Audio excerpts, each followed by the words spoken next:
ఇది వేయించుకున్న తర్వాత చూపిస్తానండి మీకు.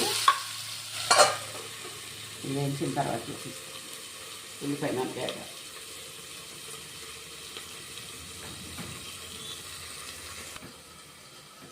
చూసారా వేగినాయండి.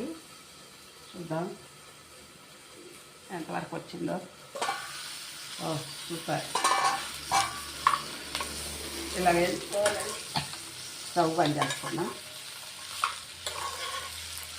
ఇలా వేసుకోవాలండి.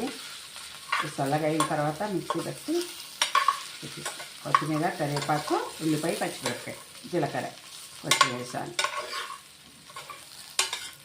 చాలా సూపర్గా ఉంటుందండి ఈ కర్రీ. చూడండి, ఒకసారి చేసుకోండి మీరు. మా పిల్లలకి ఇట్లా పెద్ద పెద్దగా ఉంటే ఇష్టం అండి, అందుకని ఇలా కట్ చేశాను. అంటే కాయలు కాయలు అట్లానే ఉంచాను అనమాట.